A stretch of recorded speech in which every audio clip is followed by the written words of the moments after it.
Ladies and gentlemen, good day and welcome to the Minda Corporation Q2 FY23 results conference call hosted by Dolat Capital. As a reminder, all participant lines will be in the listen-only mode, and there will be an opportunity for you to ask questions after the presentation concludes. Should you need assistance during the conference call, please signal an operator by pressing star then 0 on your touchtone phone. Please note that this conference is being recorded. I now hand the conference over to Mr. Abhishek Jain from Dolat Capital. Thank you, and over to you, Mr. Jain. Thank you, Tanvi. Good evening, everyone. On behalf of Dolat Capital, we are pleased to welcome you for Minda Corporation second quarter earnings call. We thank the management for providing us the opportunity. From the management team, we have with us Mr. Ashok Minda, Chairman and Group CEO, Mr. Akash Minda, Executive Director, Finance and Strategy, Mr. Neeraj Mahajan, Group President, Marketing, Mr. Vinod Raheja, Group CFO, Mr. Anshul Saxena, Group Head Strategy and M&A, and Ms. Puspa Mani, Lead Investor Relations. Now we hand over the call to Mr. Akash Minda for opening remarks. Post we will start the Q&A session. Over to you, sir. Hi, good evening, everybody, and thank you very much, Abhishek and Dolat Capital, for organizing this call. I welcome all of you to the conference, and I request Mr. Ashok Minda to now give the opening remarks. Thank you. Thank you, Akash. Good evening, everyone, and welcome to the Q2 financial year 23 earnings conference call of Minda Corporation. I would like to thank you all for joining us on this conference call here today, and hope you and your families are keeping safe and healthy. The second quarter of financial year 23 was marked by improved consumer sentiment across segments, supported by strong urban sales and uptick in rural sales and successful new launches. Despite several challenges, the automotive industry has gradually evolved, and the second quarter of financial year 23 was marked by industry growing across segments except tractors by more than 12% year on year. However, there were fair set of challenges to be dealt with, leading to subdued growth in exports. I am pleased to report that Minda Corporation has continued to deliver strong performance during the quarter. Minda Corporation achieved its highest ever quarterly revenue of INR 1,147 crore, registering a growth of 57% year on year. EBITDA stood at INR 124 crores, registering a growth of 60% year on year, with EBITDA margin of 10.8%. PAT for the quarter stood at INR 58 crores, registering a growth of 48% year on year, with PAT margin of 5%. We continue to drive strength from our robust balance sheet with debt to equity ratio of 0.06. Strong operating cash flow generation and continuous focus on right capital allocation strategies. I would like to take you all through the key developments. The company entered into technology license agreement with Desong Electric from Korea for ADAS system and solutions. This collaboration will enable Spark Minda to be ahead of technology curve by providing localized safety ADAS solution for the Indian markets. In all our core products such as lockset, instrument cluster, and sensor are going through higher product price and achieving higher market share.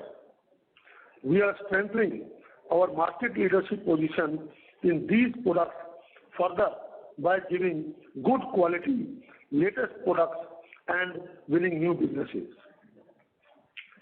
Around 17% of our total order book in first half of financial year 23 constitutes of orders from EV segment, which we have booked the order for Minda Corporation electric vehicle products, is all set to capture the fast growing EV space with products like smart key, DC-DC converters, battery charger, ITS and telematics. Our current order book for first half of financial year 23 constitutes 19% from EV segments. A key successful launch during the quarter was clear of EV transformation on the ground.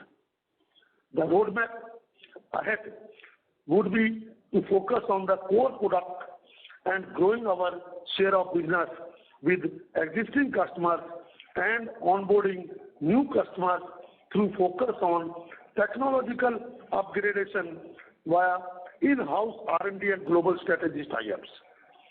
We are also working on further strengthening our operational excellence through cost leadership and digitalization of business processes.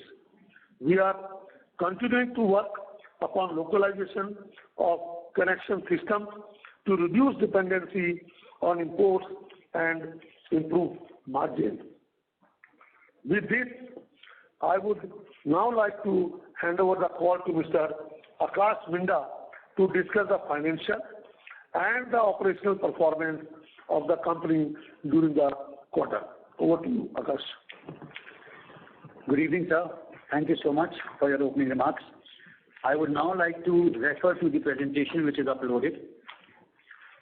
I would request to take a look at slide number 2. This is a snapshot of the Spark Minda Group, Minda Corporation Limited. The company has a revenue of about INR 35,000 million, 16,000 workforce, 33 plants and 8 partnerships all across the world for product lines. I now move to the slide 3, which highlights the quarter 2 and first half of FY23 performance. We continue to give growth momentum with highest ever quarterly revenue, double-digit EBITDA margin on continued and sustainable basis, on sequential basis. PAT increased by 48% to rupees 578 million in quarter 2 FY23 from 391 million in quarter 2 FY22. We secured large orders for TFT clusters in the instrument cluster space from key passenger vehicle OEMs in India. We won businesses across the segments with EV constituting about 19% of the orders won in first half of the year. I now move to the next slide. This shows the consistent and sustainable market-beating profitable growth by Minda Corporation. On year-on-year basis, we increased our revenue by 57% from 7,313 million to 11,471 million. Consistent and sustainable market-beating growth. Highest ever operating revenue. At the EBITDA level, on year-on-year basis, we grew by 60% from 773 million to 1,238 million INR at EBITDA margin of 10.8%. Quarterly absolute EBITDA of 1,238 million with a growth of 60% year-on-year basis. At the PAT level, Minda Corporation grew by 48% year-on-year basis at 5% PAT margin. I now move to the next slide. This is a snapshot of the company where we have spread across different verticals. Key customers, EV customers are marked in green. And on the right side, it is just some information on the shareholders as of 30th September. Moving to the next slide in terms of the Indian automotive industry performance. As we can see in the H1 of FY23, the automotive industry has grown by 22% and the highest increase coming from passenger vehicles and commercial vehicles followed by two-wheeler vehicles. In quarter 2 year-on-year basis, industry has grown by 12.5%. Again, the highest growth coming from the passenger vehicles and commercial vehicles followed by a subdued demand by two-wheeler vehicles. Moving to the next slide, which is slide 7, and now come to the consolidated performance for Minda Corporation Limited on quarter 2 and first half of FY22-23. At the operating revenue, you can see in the quarter to FY23, your company has done 11,471 million revenue at a year-on-year basis at 57% growth. At EBITDA level, it's 1,238 million, which is at 10.8% EBITDA margin, growth of 60% year-on-year basis, and PAT at 578 million at 5%. If I look at first half on year-on-year basis, the operating revenue grew by 67%, the EBITDA margins have grown by more than 100%, and PAT has also grown by more than 139%. Overall revenue of 11,471 million for the quarter is up by 57% and 28% as standalone without Minda Instruments Limited. This was driven by operations outperforming the industry by production numbers. Our domestic front, new businesses across segments and increase in share of businesses from existing customers from various verticals. Exports were impacted due to looming energy crisis and geopolitical tensions, particularly in Europe. The EBITDA margin stood at 10.8% in quarter two. We delivered double-digit margin despite premium buying on back of continuing semiconductor supply crunch. Margins are expected to be sustained going forward on the back of easing commodity prices and continuous efforts to increase efficiencies all across.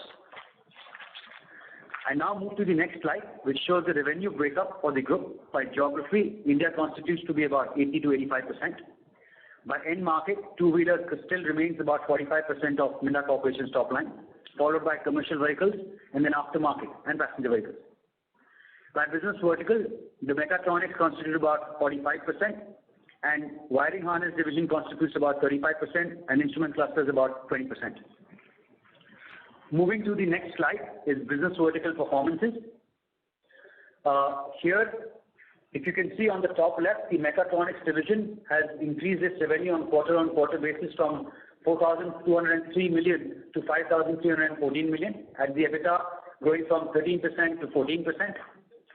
If you look at the half yearly on the right side, 7,462 million has increased to 9,791 million with 11.1% margin to 13.1% EBITDA margin.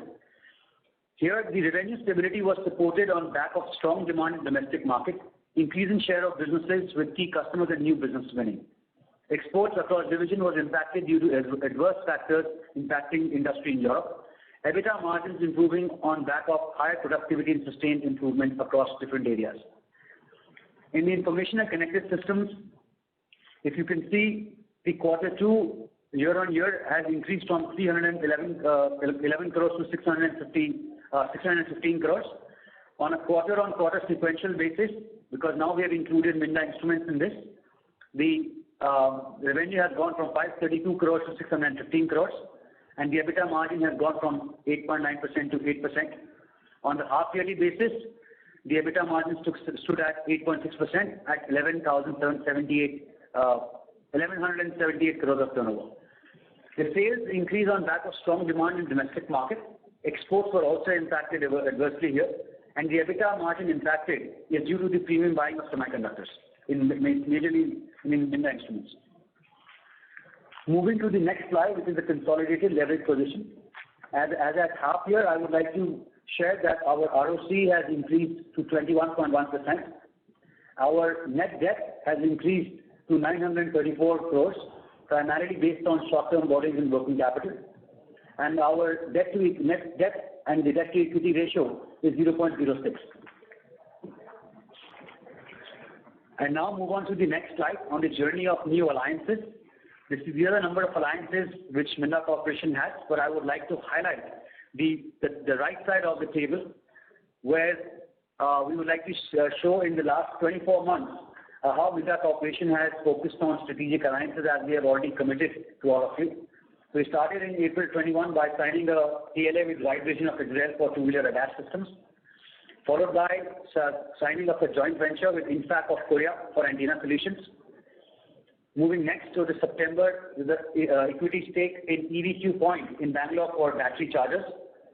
In October, we acquired stake of Minda Stoneridge, as well as expanded our technology license agreement with Stoneridge for clusters and sensors. And recently, as Mr. Minda highlighted, we have last week signed a TLA with Daesung Electrics or ADAS Solutions of South Korea. Moving on, just to share you about the TLA with the Daesing Elect. So Daesing Elect is a company from South Korea. The ADAS solutions will focus on passenger vehicles, commercial vehicles, and off-road equipment and off-road vehicles. The products will be advanced driver assistance safety, around the monitoring systems, including driver monitoring state systems, lane departure warning, front collision warning, NeoDAS for off-road vehicles. This will help Minda Corporation become a leader in the ADAS solutions going forward, as we've already committed to focus on safety across the vehicles and passenger segments in India. Moving next, focusing on the expanding of the manufacturing footprint. This is just to share that as Minda Corporation continuously grows, we are growing our plants and also consolidating our plants for more economies of scale across divisions. Moving to the next, and I will move a little faster on this, on the strategic pillars for the group. The focus has always been on enhancing the core, which is across divisions of safety, security, wiring harness, instrument clusters, die casting, and others. Innovation and technology by focusing on in-house R&D and joint ventures and partnerships with and alliances across the world. Electric vehicle growth opportunity. So I would like to again highlight all the products that Minda Corporation makes are EV agnostic. So while the EV comes in more, the product will have a higher kit value and go through a higher premiumization. And strengthening passenger vehicles and other market opportunities such as aftermarket exports and other products. Moving next, I would just like to share our core products and legacy products are transforming current business lines as per technology trends. On the left side, starting from the first vehicle access, lock sets and fuel tank caps start moving to smart vehicle access, door handles, power lift gate systems, security, etc. Wiring harness and connectors will move to now high kit value in terms of power distribution units, battery distribution units, EV vehicle harnesses, junction box, other connecting systems. Clusters and sensors are now moving from analog clusters to digital clusters, telematic, integrated, and more of human-machine interface.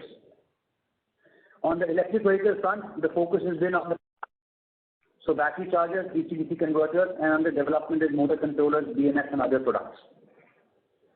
Moving to the next slide is on the electric vehicle growth. This is just to share on the left side how Minda Corporation products are, all of them are going to fit into the EV two-wheeler. On the bottom part, there are just few customers that we are showing whom we've already started supplying as well as winning new orders. On the top right, our kit value in the legacy product is about 4,000 to 4,500 rupees. Increase in the vehicle access product lines and castings will go by 2,000 rupees. Increase in connection systems and clusters by about 2,000 to 2,500. And EV product lines will increase by about 8,000 to 10,000, totaling a kit value of about 60,000 to 20,000 vehicle penetration.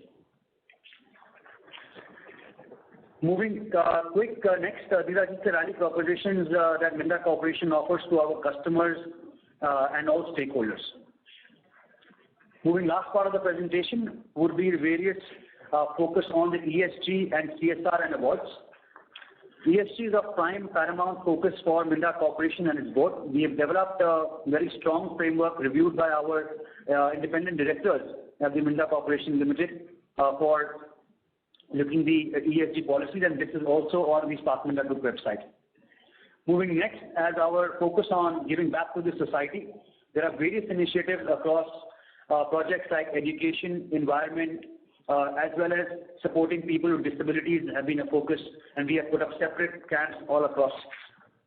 Last but not the least is our successful awards and achievements and recognitions by the customers and various other industry bodies looking at the growth of the organization. In total, we have received 56 external awards in this quarter.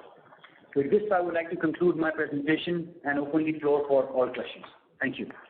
Thank you very much. We will now begin the question and answer session. Anyone who wishes to ask a question may press star and one on their touchtone telephone. If you wish to remove yourself from the question queue, you may press star and two. Participants are requested to use handsets while asking a question. Ladies and gentlemen, we will wait for a moment while the question queue assembles.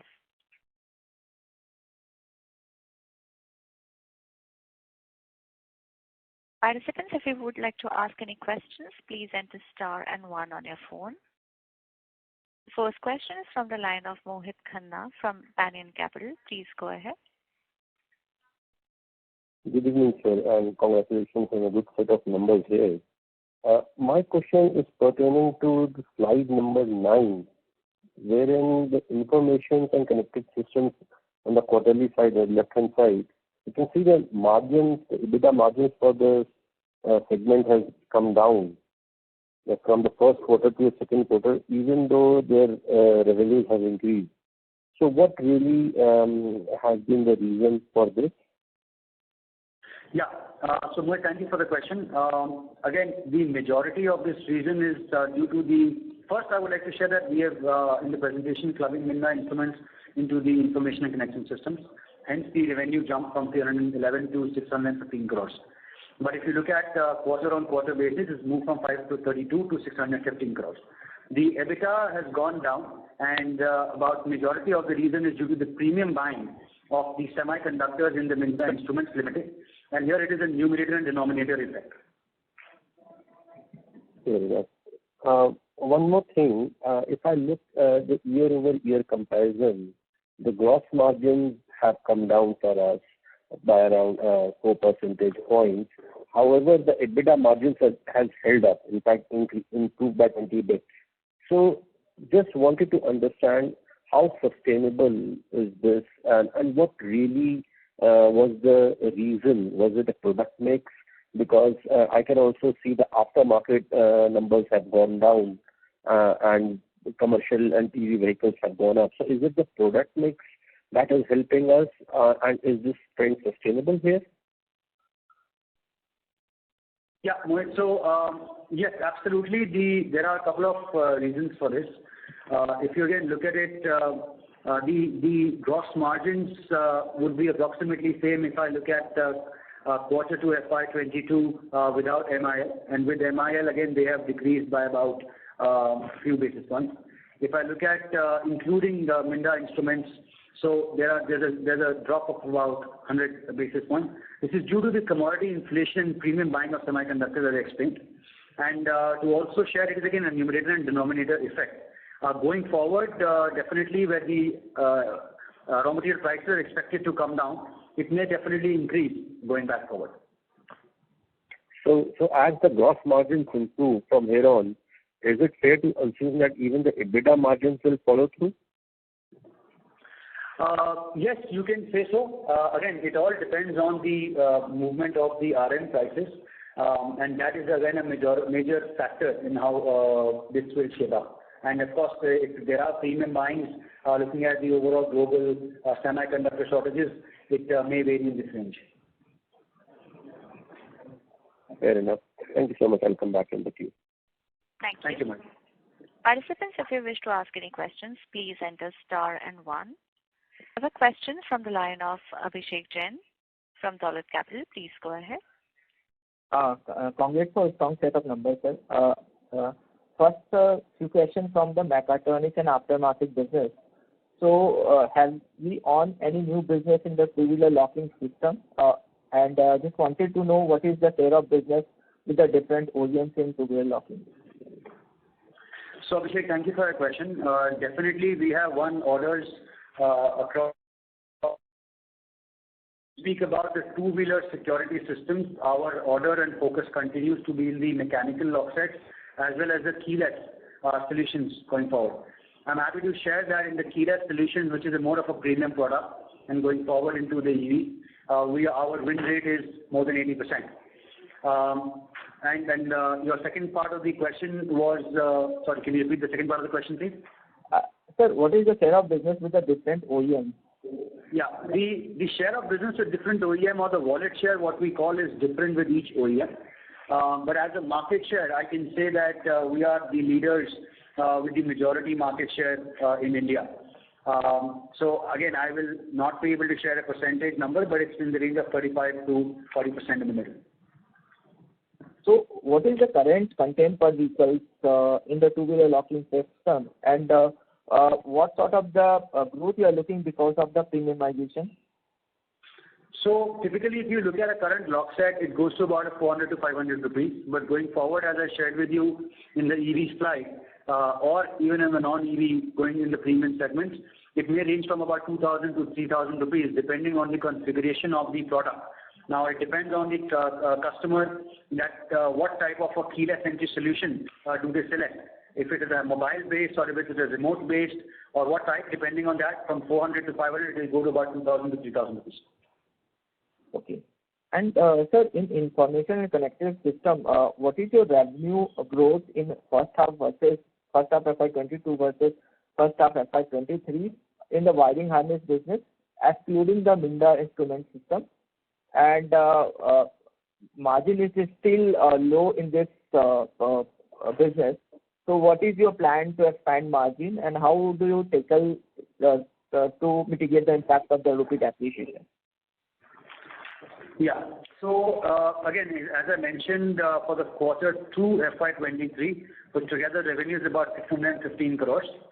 And if I compare that from quarter-on-quarter basis, it has gone up by 16% from the 532 crores. Here, of course, the EBITDA margins at the wiring harness division continue to be in the range of about 7%, and the instrument clusters and the Minda Instruments Limited come to be about 10% in double digit. So in going forward, as I've already explained in the wiring harness division, our focus continues to be across the various avenues. The first and foremost being the localization of the components, which we are currently importing, majority of it.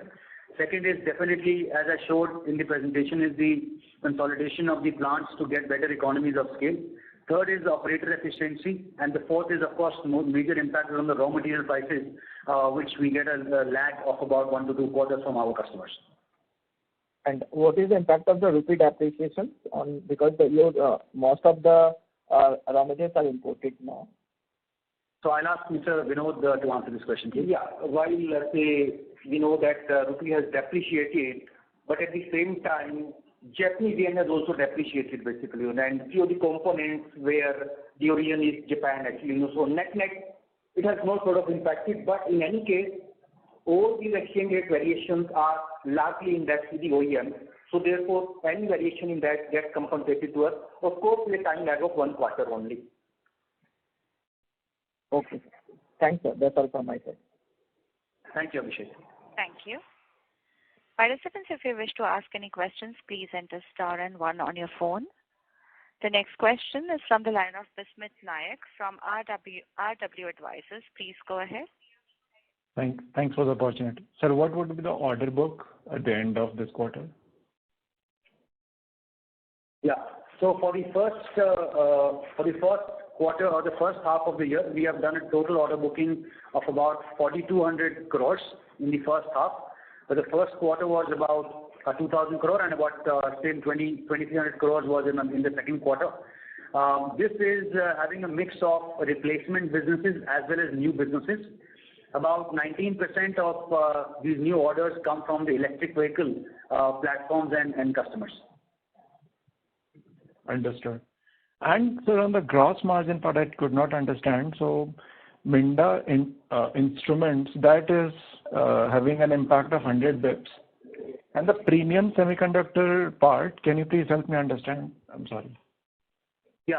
So I'll ask Mr. Vinod to give you some more details on this, please. Vinod.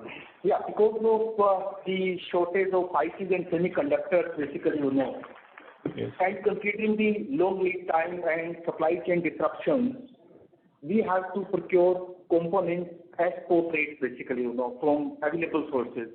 And when we buy these ICs or semiconductors at spot prices, which are much higher, that before we procure, we have the commitment from the customer to pay those spot prices, which are higher than normal prices, actually, And therefore, it is a strict pass-through, basically, but we don't earn any margin on those pass-throughs, basically,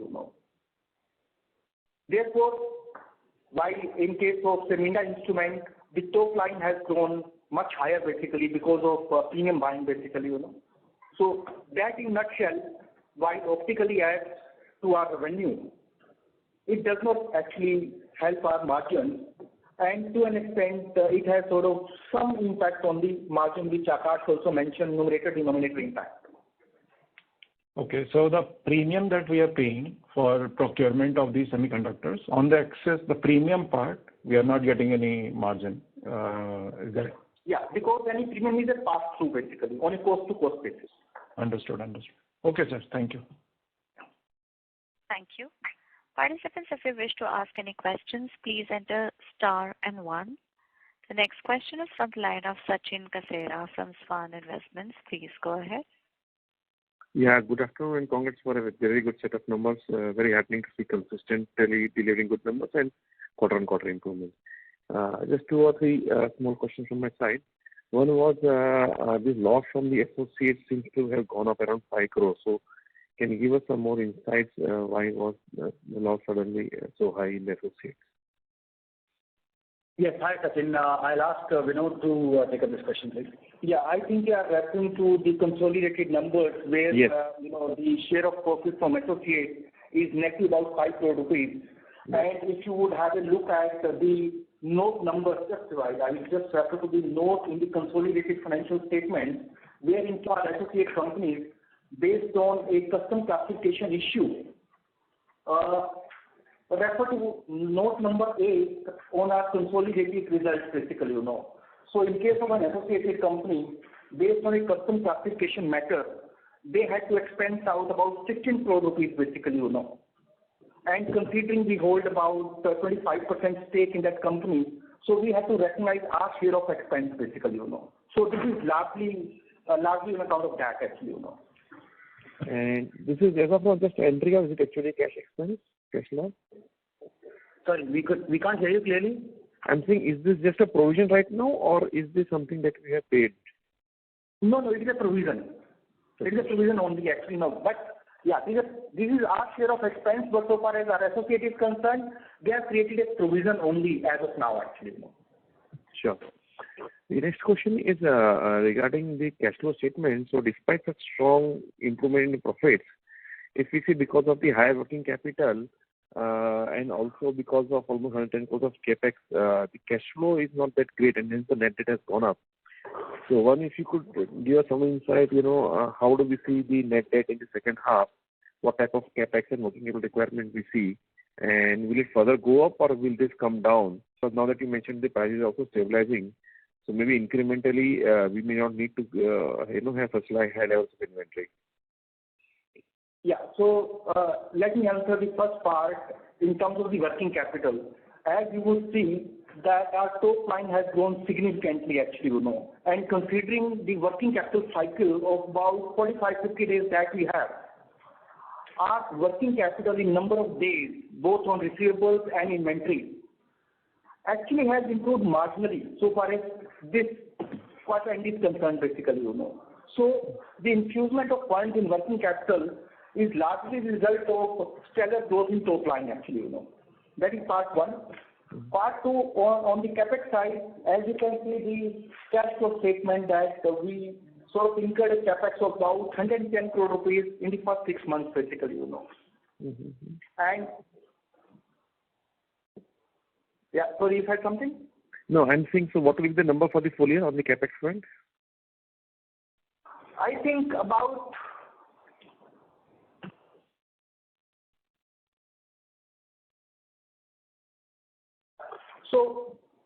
as thumb rule, we sort of spend about 3 to 4% of our top line as capex, and by that perspective, about 160, 170 odd crore is the number that we look at actually.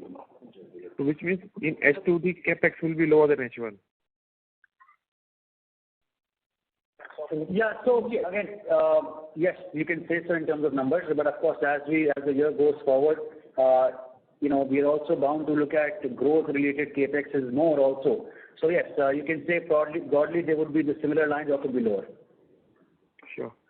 And my last question is related to slide number 17, where you have mentioned that as we progress going ahead, our kit value will move from 4 to 4,500 to 16 to 20,000.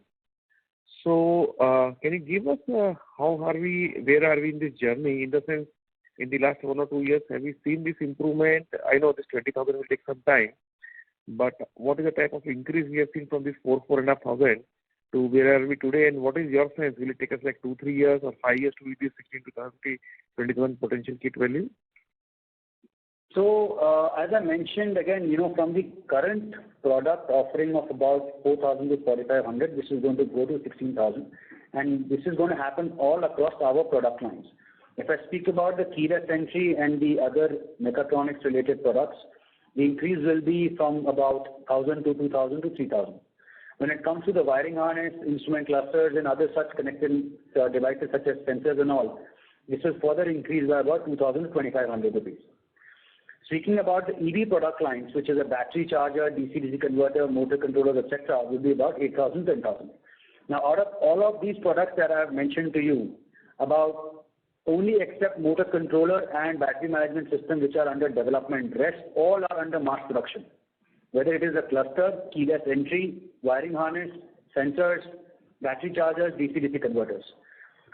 Also to share with you, in the last about 18 months or so, we have one order book to the tune of about 2,000 crores from the EV customers and platforms, to which you can start seeing from 2 years from now, showing that into our top line.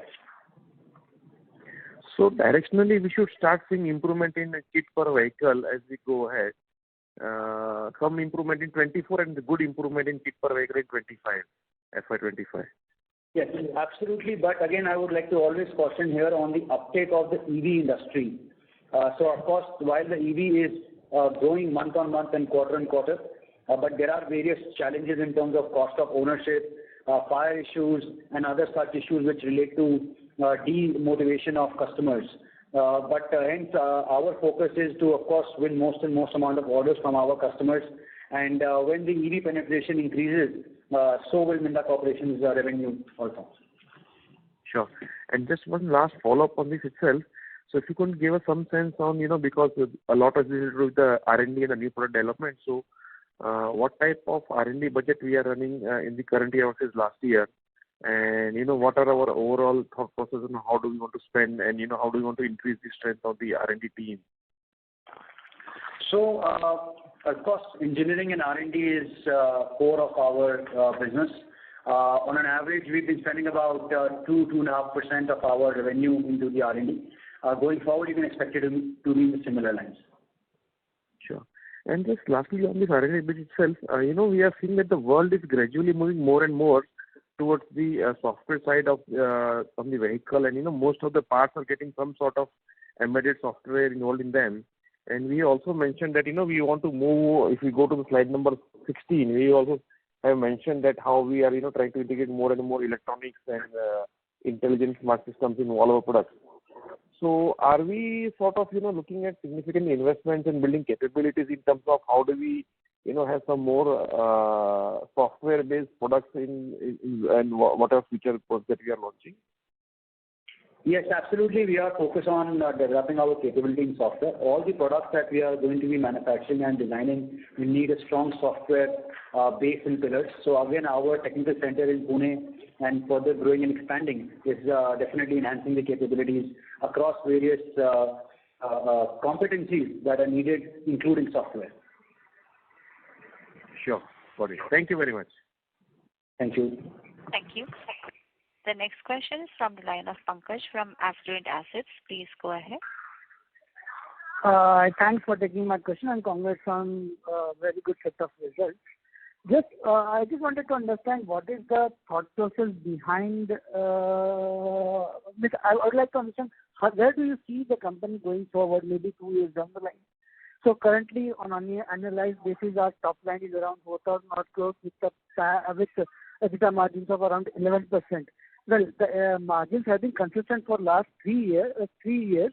But if I remember well, you had mentioned that the person you are speaking with has put you. The wiring harness connectors are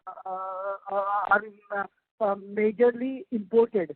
So what's the progress on indigenization, and where would we see the margins going forward as the share of indigenization increases? Yeah. So, again, Pankaj, our focus is delivering consistent and sustainable numbers. And again, thank you for highlighting in the last more than 10 to 11 quarters, we've been consistently delivering double-digit EBITDA numbers. And our focus is on capital allocation as well as delivering consistent and sustainable numbers going forward and gradually increasing. Our interest going forward is to, of course, beat the market. So if the market is growing at 10%, we would like to grow at about 20%, so that we are always ahead of the market, and we have, again, plans in order to do so. The major areas of growth will be, of course, premiumization of our products, addition of new geographies and new customer segments. Of course, the market itself growth, and definitely more customer per products and more products per customer. Going forward, in terms of the wiring harness connection systems, so currently about 70 to 80%, about 85% connectors are imported, and currently our own indigenous products are about 10 to 12%. This year and about middle of next year, we plan to move to about 20 to 22% of indigenized components coming from our own division, which will take our EBITDA to higher single-digit numbers. Higher single digit, I mean, that right now we are having at low double digit, right? We are currently at around 7%. Okay, for that specific connectors, okay. For the wiring harness division. Wiring harness, okay, my mistake. Okay. So you mean to say we were from 7%, we'll be moving towards 9% or right? Yes, that's our target. So what is the tentative timeline for the same? If you could help me with that. As I've already mentioned, it's about 18 months around plus minus. From now? Obviously, yes. Okay. Secondly, if I understand, I did not miss the number, the EV share in our top line is around 19%. So is this, and are we focusing only on Indian OEMs, or we are trying to explore opportunities outside India as far as EV is concerned?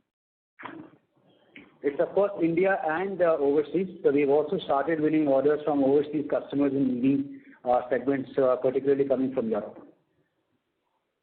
Europe? Yes, domestic and overseas. Okay. Thank you. Thanks a lot. Thank you. Thank you. The next question is from the line of Abhijit Kumar from Share Giants. Please go ahead. Thank you, sir, for giving me an opportunity to ask the question. Sir, I've noticed in the results, the other expenses have gone up. So if you can help me, what are the major heads of the other expenses and what are the reasons for its increase, sir? Yeah, I'll ask Vinod to share the details. Yeah, see, the other expenses have increased marginally on account of 2-3 reasons, basically. One, of course, the energy prices, as we know, have been going up, basically, Like the PNG prices or even the grid power rates have gone up. That is part one. Secondly, as we know that almost all the previous quarters were impacted by COVID, and therefore, in terms of our, say, travel-related expense also has sort of gone up. So these are the two assignable reasons, actually, Rest, otherwise, it is largely in line with our sort of, growth in top line. Okay, sir. Sir, just on this follow-up, so how do you foresee in future the other expenses, these heads to pan out? Will it normalize or it will continue to remain elevated for some time? See, it is a function of, like Akash mentioned, that our target is to grow at about 7-8% more than the industry, actually, So till the time we can sort of have a growth of more than 15%, actually, I think as a percentage, other expenses as a percentage to sale should sort of remain under check and actually should come down slightly. Okay. So also on the recent sharp increase in the commodity prices earlier, and now recently we have seen a trend of cooling off on the commodity prices. So how does it impact your margin? Do you have any kind of inventory gain or losses which translates into volatility in margins? How do we look at or model our earnings from that state? So Again, we have back-to-back arrangements with our customers for all the or most of the raw material. Again, largely aluminum, copper, zinc, etc. If you see in the last 24 months, the prices have been increasing, and coming from this quarter, you can see some relaxation in that front. So we typically have about 3 to 6 months lag and agreements with our customers. So if the prices are going up, we start getting an impact, and if the prices start coming down, there's a positive impact, of course, the following quarter and so on. Recently also we have seen a lot of geopolitical tension. You have also highlighted in the presentation and press release about that. So how do you see the scenario going forward in the next 1 year? Will the things get normalized, and how our growth plans will foresee along with it? See, I cannot comment on geopolitical issues, and we are running an automotive company, so I would like to refrain from that. But of course, I was looking at more an impact on you, like how much impact you will have on all that. I'm coming to that. Of course, yes. When you come to the order book, all across our division and products for the export markets are very healthy and strong. If you really look at our exports going forward, our exports have grown by about 10% year-on-year basis, and again across all divisions and segments. There is of course some products like the starter motor, which is having a concern due to the exports on the Ukraine-Russia aftermarket side. Yeah. Okay. So we also see you have a significant amount of cash in books of more than 300 crores. So if you can throw some color, like what are your plans on utilizing this amount? So if I understand the question is more towards